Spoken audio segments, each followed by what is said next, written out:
Our first reading includes this little bit of wisdom.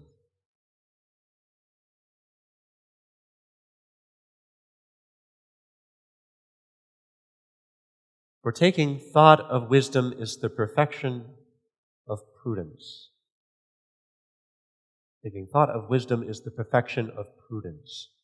We use these terms all the time, wisdom, prudence, and yet someone put you on the spot and said, define it. I think some of us would probably flinch a little bit. Because the word prudence, we use it all the time, but we tend to think of thinking clearly in a situation.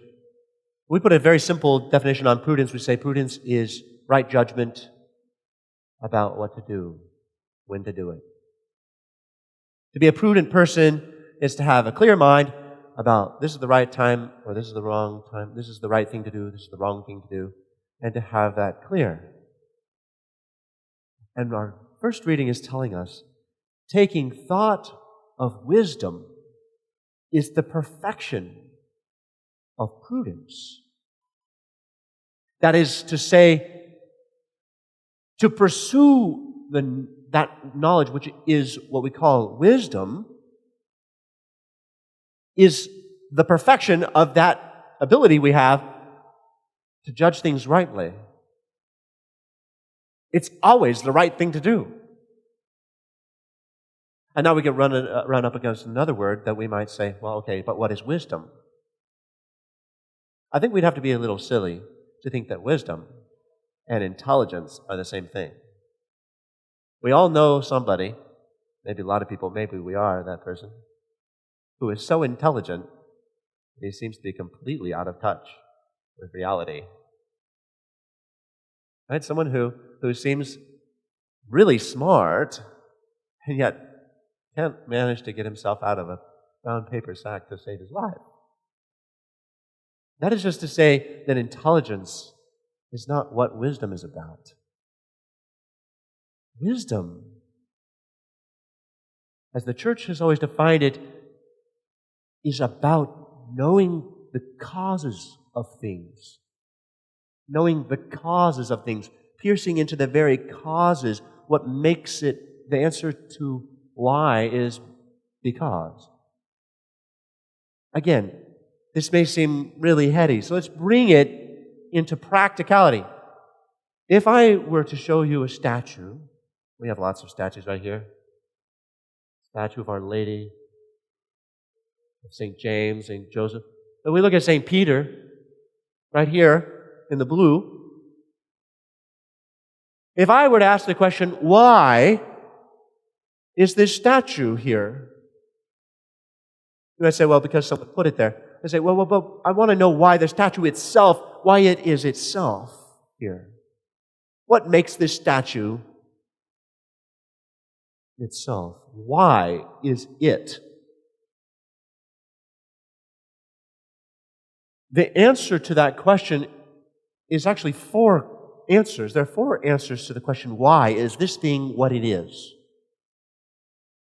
Ask, what is the cause of its very being what it is? The first answer to that question is the material that it is made of. If the statue is carved out of a block of wood, then the first and practical answer to the question, why is this statue what it is to say, well, because there was a block of wood that was used to make this statue.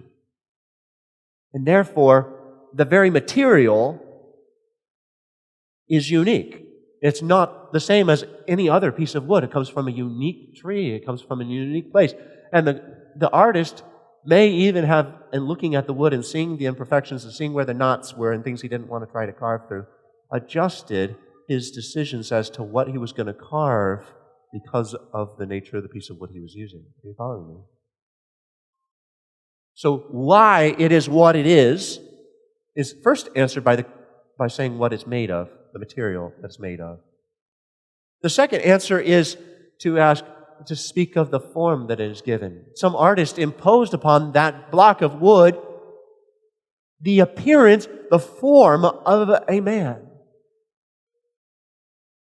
I'm a man of great wisdom. And if you look up close at his face, who's gazing very intently at something, and in his hand he's holding keys, because the artist wanted us to know it's St. Peter. We don't know what St. Peter looked just like, but we can immediately say, this is St. Peter because he's holding the keys. And he's also holding the book because he wrote the letters of St. Peter. So, why is this statue a statue of St. Peter? Not just because it's a statue, is the material that the statue is made of, but also because that material was given a form, was given a shape of St. Peter. But there are yet two answers to the question why the statue is the statue that it is, and we haven't really even gotten to the really juicy part, the really good part. The most obvious answer is that somebody made it, somebody carved it, somebody took chisel and drill and various different things. I don't think they did this with a chainsaw. But someone took the tools and not just made the statue, but conceived in his mind the idea of what he wanted the statue to look like, and then imposed that idea, that form upon the block of wood. There's an agent who was the cause. There's someone who did it. And that's why it's here. That's why it is what it is. And the fourth answer is to why is the statue that it is its purpose, its final cause, its intention. Why was it made? Why was it put here? That we might see it, and with our eyes we might see a visible reminder of St. Peter and of the fact that the Lord gave him the keys to the kingdom of heaven. It's a reminder to us, and it's something for the sake of deepening our prayer. And if we can see these four things, we discover the material cause, what it was made of, the formal cause, the form that it has, the efficient cause or the agent cause, which is fancy language for the guy who did it, and the final cause, the very purpose he had in mind, the end toward which it was made. And every single thing in the world participates in these four answers. This church building that we're living in right now. We're living and we're in it. That our God lives in, right? It's not just brick and stone and tile and metal. And it isn't just these materials shaped into a church. If all you know about this building is the shape that it has and the material that it's made of, you don't fundamentally know what it is, because you haven't even plumbed the depth of the reality that we're worshiping in a church that was made with great love and great effort and cost by the people of Payne County as a place to worship in. And that people made this church, and that they did it for a purpose. And what was that purpose? It was a place to worship God in, a place that could literally house the tabernacle, the tent that our Lord has pitched in our midst, as a place for God to be physically in the Holy Eucharist, for us to come into His presence and adore. You haven't even begun to know what a church is if you just know the materials it's made of and the shape that it has. When we ask who made it and why did they make it, we get really deep. And what's wonderful about this is it applies also to us.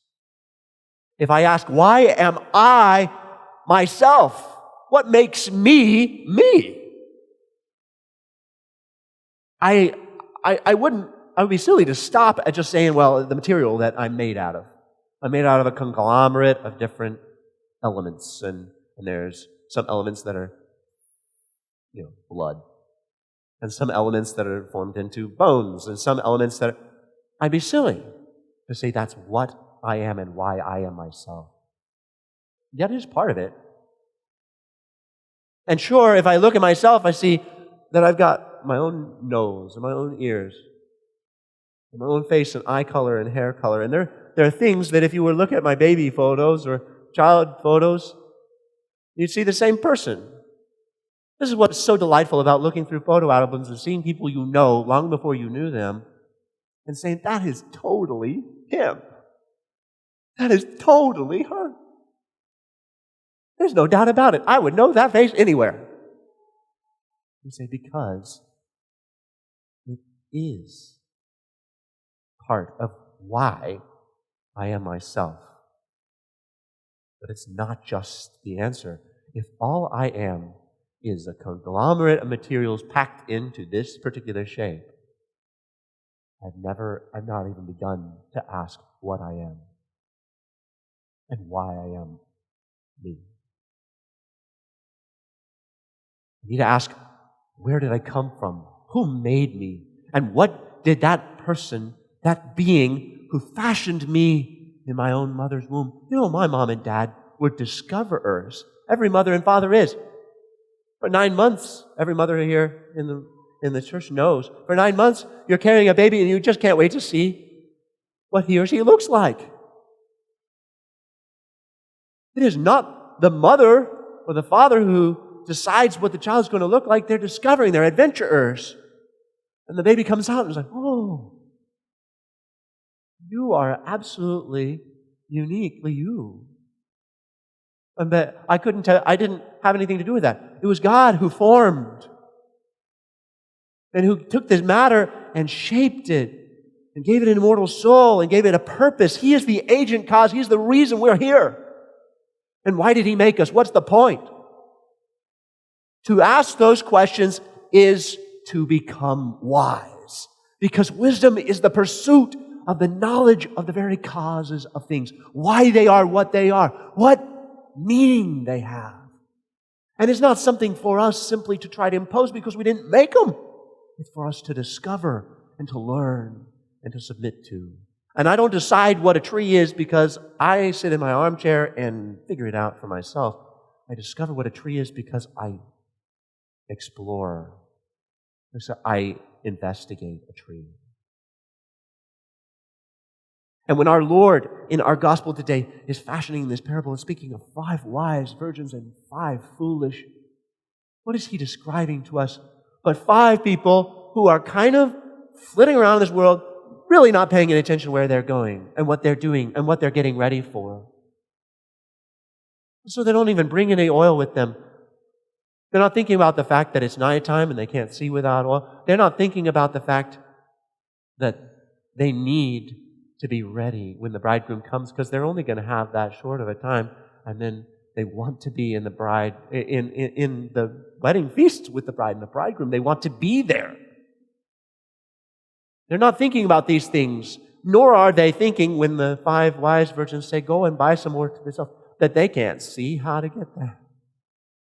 And they're stumbling around in the dark, wondering where on earth they're going. Are we stumbling around in the dark, wondering where we're going? Are we asking the important questions and desiring to be wise? That's the difference. And if I want to be wise, what I'm going to discover is the number one thing that comes out of my mouth when I discover who it is that I am seeking and why He made me in the first place is this: my soul is thirsting for you, O Lord my God. I've been wanting you all along. I didn't even know it. But now that I discover, I want more. I want to know you more. I want to know why you did this and what you have done. And most especially, I want to live toward the purpose that you had before I was even born. When I was but an idea that God loved and wanted to bring to reality.